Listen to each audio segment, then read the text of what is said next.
to my channel. As you can see, today I'm filming somewhere a little different, and it seems quite lazy because if I turn this camera around, you can see where I normally film is just over there on that wall.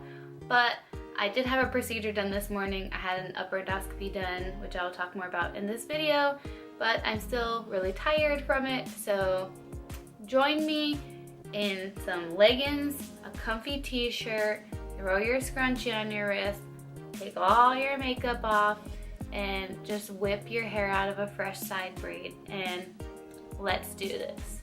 So I really wanted to make today's video because there has been a lot of new information coming to me as far as my fibromyalgia and a couple other of my diagnoses, whatever, a lot of my medical issues. So I wanted to make a video just letting you know what has been going on with that. So let's get into it.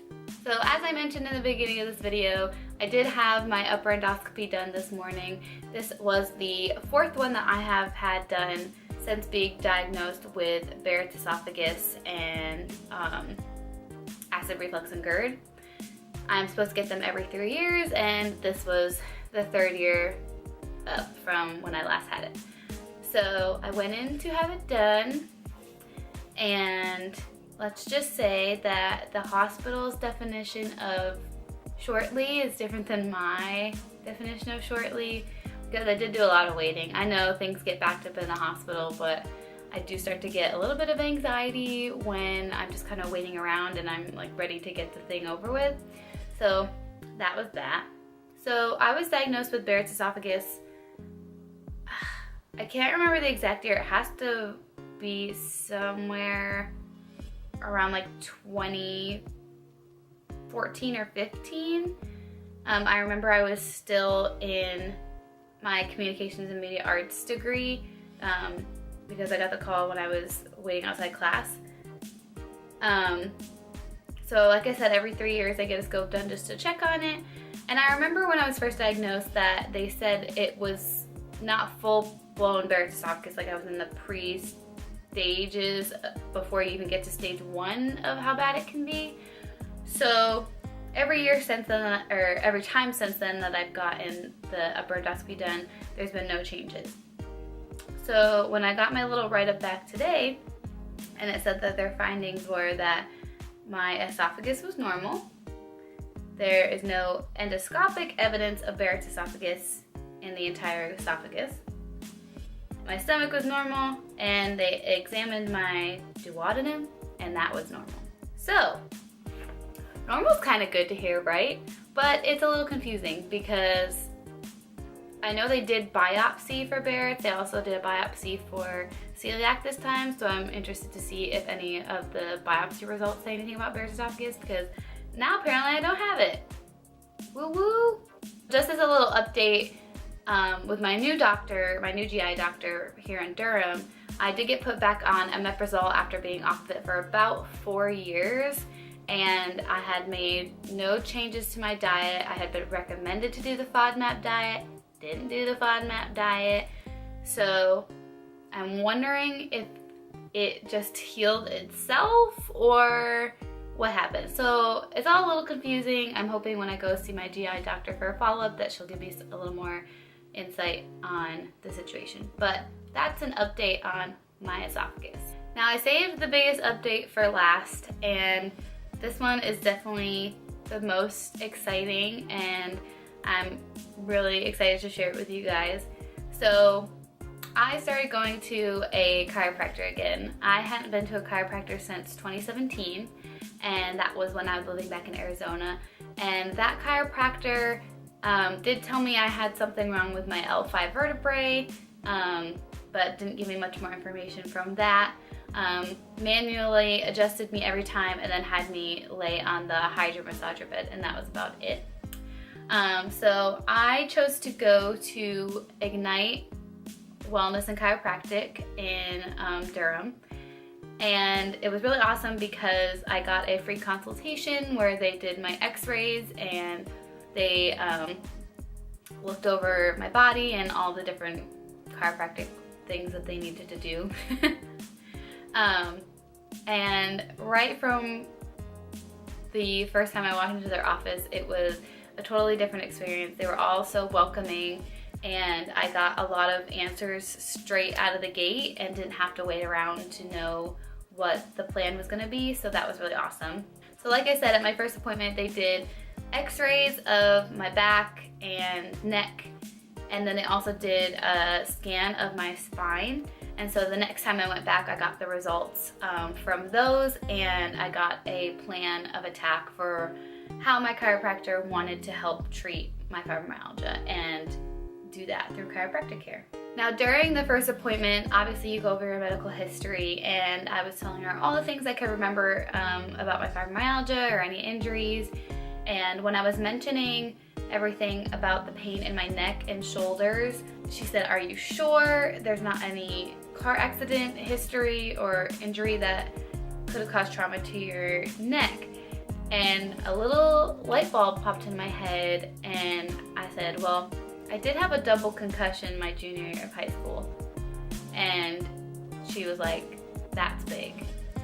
And I knew it was like significant, but didn't know how significant it is in my journey to be able to help me with my fibromyalgia. So if you remember from my story about my journey to diagnosis with fibromyalgia, or if you need a little refresher, I will link that in the iCard up above. I mentioned that I started having pain my junior year of high school. So when I had mentioned that I had my double concussion my junior year of high school, my brain was going 100 miles an hour, and I was like, oh my God, the timeline totally matches up. Because what happened was basically I was at volleyball practice at night, and I was doing a roll dive to get a ball, and I hit the back of my head off the floor. I felt fine, I had a little bit of a headache, whatever, moving on with my life. The next day at school, in gym class, I got punched in the front of my head and was completely knocked out. So I had to go and get an MRI and a CAT scan, and they were like, you have a double concussion, you cannot play sports for X amount of time. It sucked, whatever, but I moved on after being released back to sports and didn't even think anything about it. I kept thinking about that until the next appointment, which was the appointment where she was going to lay out a plan of attack and go over the results of any of the testing that I had done. So we went in, and she showed me my x-ray, and I have a curve to my neck, so I basically stick my neck out a little further than I should. My head tilts to the right, and I told her that was funny because I always tilt my head to the right when people are talking so that they know that I'm paying attention to them. So I am constantly now tipping my head back to the center. So comment below if you've already seen my head tilt to the right in this video. She also told me that I had not uneven ears, but my left ear is higher than my right ear, which I also thought was funny because anytime I wear glasses or sunglasses, I'm always tipping them back this way. I also have pronation in my ankles, so my ankles tilt in, and she assumes that is because of all the sprained ankles that I've had over my life. And so she got to the part that was most intriguing, which was the x-ray of my neck, and she showed me my spinal scan of my neck, and she's like, with your headaches and neck and shoulder pain, you have basically been living with a whiplash injury since your double concussion, which is crazy. Basically, what I'm gonna show you, and hopefully you can see, I'm gonna cover up my information, is a scan of my spine. So the white boxes are normal, the green is +1, blue's +2, red is +3, and black is just not super great. So if you can see through the top of my spine, my C1 through C4, it's not in great shape. Basically, the C1 through C4 is what houses your brainstem. So she was very concerned about the impact that that is having on my brain, which is what is going haywire and why fibromyalgia happens, because your brain sends the wrong signals to your body, which causes pain. And so when she said that, I said, so you think that my fibromyalgia is caused by my concussion? And she said, 100%. Oh my God, I have a reason. It's crazy because I feel like it hasn't been that long since I've been diagnosed. It's been about 8-9 years. But I finally have an explanation as to what the traumatic triggering event was and why I have fibromyalgia. I feel like a lot of people don't even get any of those answers, so I feel really grateful that I've been able to get those answers from a chiropractor. Who would have thunk it? So basically she came up with a plan of attack, and she handed me this picture of a spine and has all different vertebrae highlighted. And it was really cool to see because she basically highlighted all the problems I have, which might be caused by fibromyalgia, might be separate problems. So she highlighted all the vertebrae and which body part they correspond with and how that's gonna fix each of the problems that I have. So just some of the problems that we're gonna be going over is fixing my nervous system, my sympathetic nervous system, which will hopefully fix my headaches and vertigo and dizziness. My sinus problems, so my postnasal drip and my allergies. Fixing problems with my asthma and my esophagus, which apparently we don't have to worry much about now. Helping with my stomach, with my heartburn and constipation and indigestion. Helping with my kidneys because, as I mentioned before, I have a cyst on my left kidney. And also helping with my lower legs and ankles and feet because, like I said, I do have pronation in my ankles and they're kind of weak, so we're going to be working on that. So I have my little roadmap here, and hopefully this roadmap will take me to recovery and pain-free days. The only bad part is it's super expensive, but that's medical treatments for you. So all in all, I'm really excited to see where my journey goes to next because I finally have a caring and kind and concerned doctor, both in my primary and my chiropractor, but my chiropractor is really confident that we can get this under control. And I can't wait to see where I'll be even in the next couple of months. We have a plan set out for the next 4 months, so I will keep everyone updated as far as that goes. But it also gets me to think about something that sometimes pops into my mind, which is I can't remember the last time I didn't feel pain consistently. So I wonder what it would be like to not feel pain. So that's something that always weighs on my mind, and I'm just interested to see where I'll be going in the next couple of months. And I hope you all follow along with me.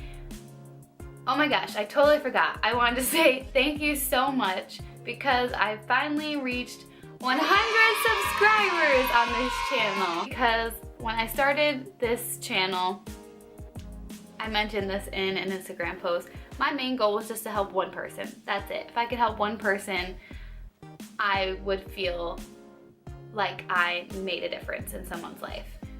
But now 100 people subscribe to this channel, and whether you have fibromyalgia or not, if you just watch these videos for fun or if they're helping you along in your journey with chronic illness, I'm so grateful you're here. I'm so grateful to have a community of fibro warriors and chronic illness warriors behind me, and the fact that I can give back and help anybody is just amazing. But to know that 100 people out there might not seem like a lot, but it makes a big difference to me, and I'm very thankful that you guys subscribe, and I hope you continue to watch my videos. I have some fun ones planned for the summer, and I'll see you guys next time.